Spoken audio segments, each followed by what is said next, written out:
78 Sports TV here with my brother Kenny Porter. How you doing, brother Kenny?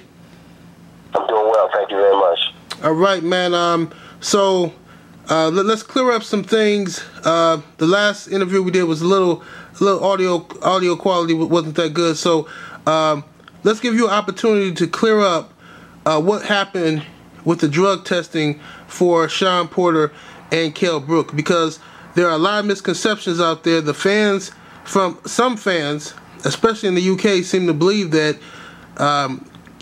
Kell Brook was the one who wanted drug testing, and that the reason why the fight kept getting pushed back and it took so long to make this fight happen was because you guys didn't want to do random drug testing, and you were stalling in some way. Can you please clear that up for the fans?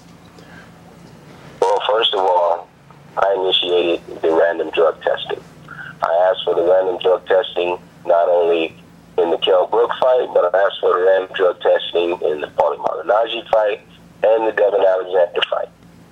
So this did not happen because Brook's team requested it. This happened because I requested it. I never put that information out because I don't go back and forth with people who are, on the blogs and giving their thoughts and opinions. I don't do that.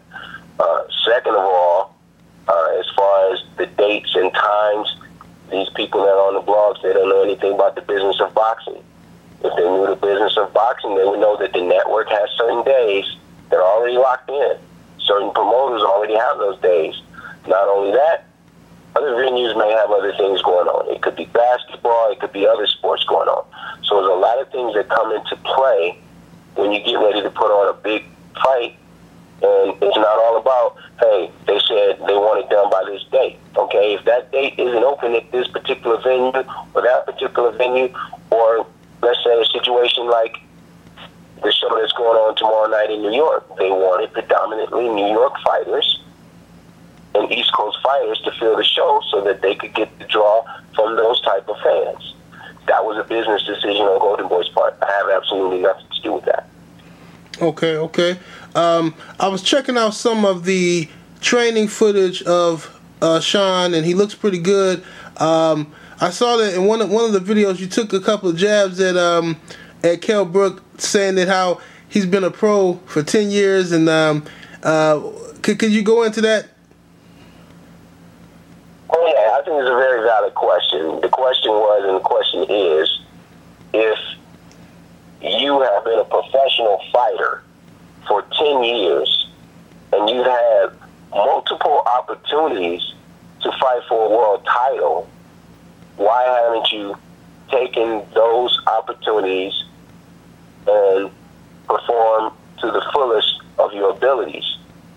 Those questions are questions that he's going to have to answer on the fight night.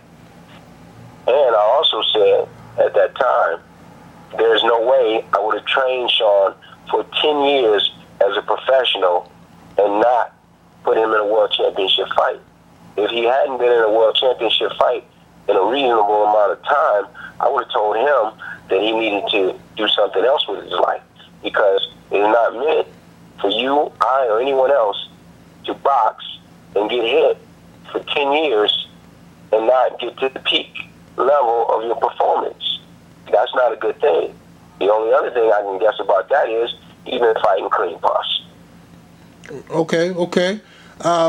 Also, what I want to get your thoughts on this. There's a debate going on right now amongst boxing fans as to the WBC just allowed Floyd Mayweather Jr. to defend his title at 154 and 147 in one night against Marcos Maidana. What's your thoughts on that? They're allowing him, now this is the first I heard of it. Let me see if I got this correct. They are going to allow him to defend both belts in one night? Yes, against Maidana. He's going to defend the 154-pound title and the 147-pound title in one night against Marcos Maidana, a guy who has never fought at 154 to my knowledge. What's your thoughts?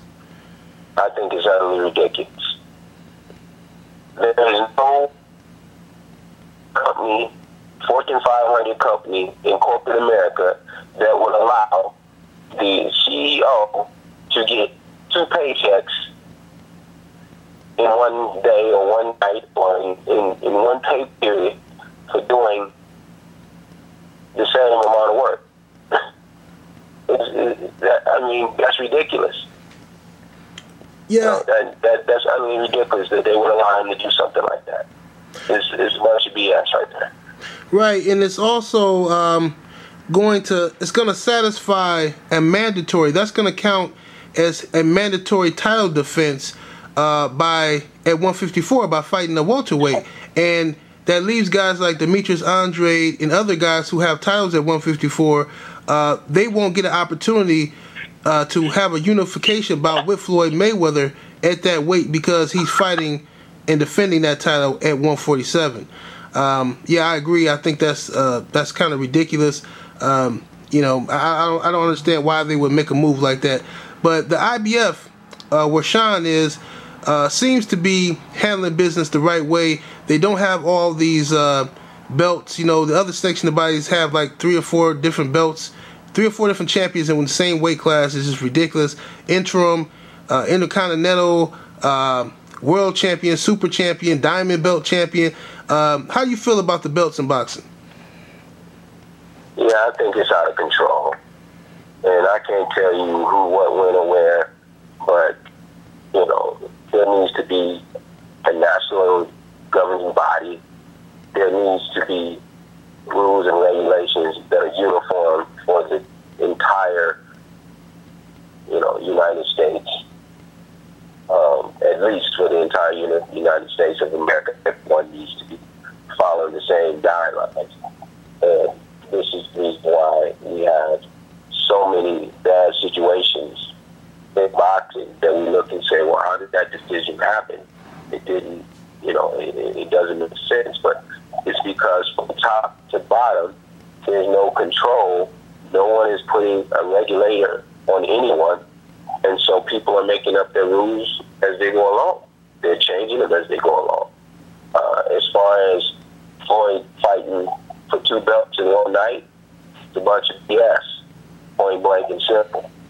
You know, you don't want to fight somebody at 154, or you don't want to take a chance and fight a top guy at 147. Man up. Don't BS. Don't play games. Don't try to run that on somebody like that's sufficient, because it's not.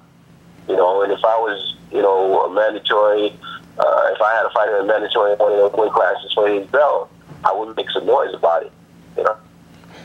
Absolutely. So, you know, I know you don't want to look past Kell Brook.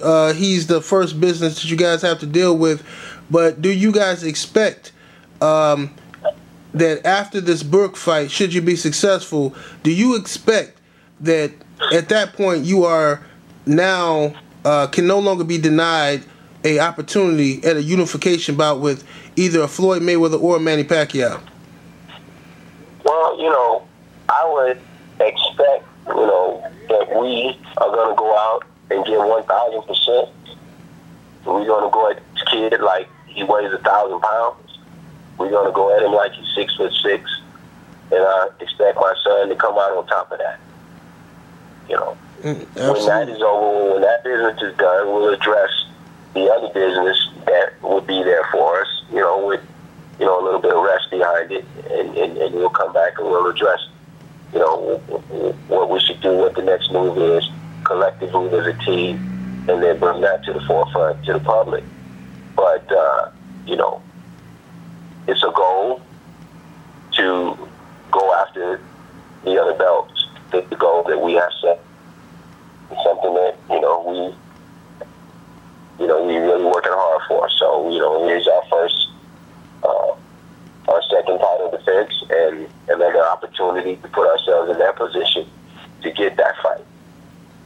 Okay, let me ask you something else, Kenny. Adrien Broner, he was at one point in time a rising star. He seemed to have the technique, the skill set. He seemed to have the charisma and everything like that. And then he seemed to move up in weight too rapidly, and he fought Marcos Maidana and got knocked down to reality. Now he seems to be fighting lesser quality opponents. if you, I mean, I don't know if this is taboo to ask a trainer to do that, and you please correct me if it is. But what would you do to correct Adrien Broner, if anything? You know what? As far as the young man, as far as the young man is concerned, I actually know him personally, and I think that all the ability, all the talent is there. It seems that he's gotten distracted and got caught into living a lifestyle that's not consistent with being a world champion. It's inconsistent with being a world champion. So, with that being the case, that's where it has to start with him. It doesn't start at the gym. It's got to start with somebody reaching him before he gets to the gym. You're in the gym 2-4 hours a day, whatever it might be. What are you doing the other 22 hours a day or the other 20 hours out of the day?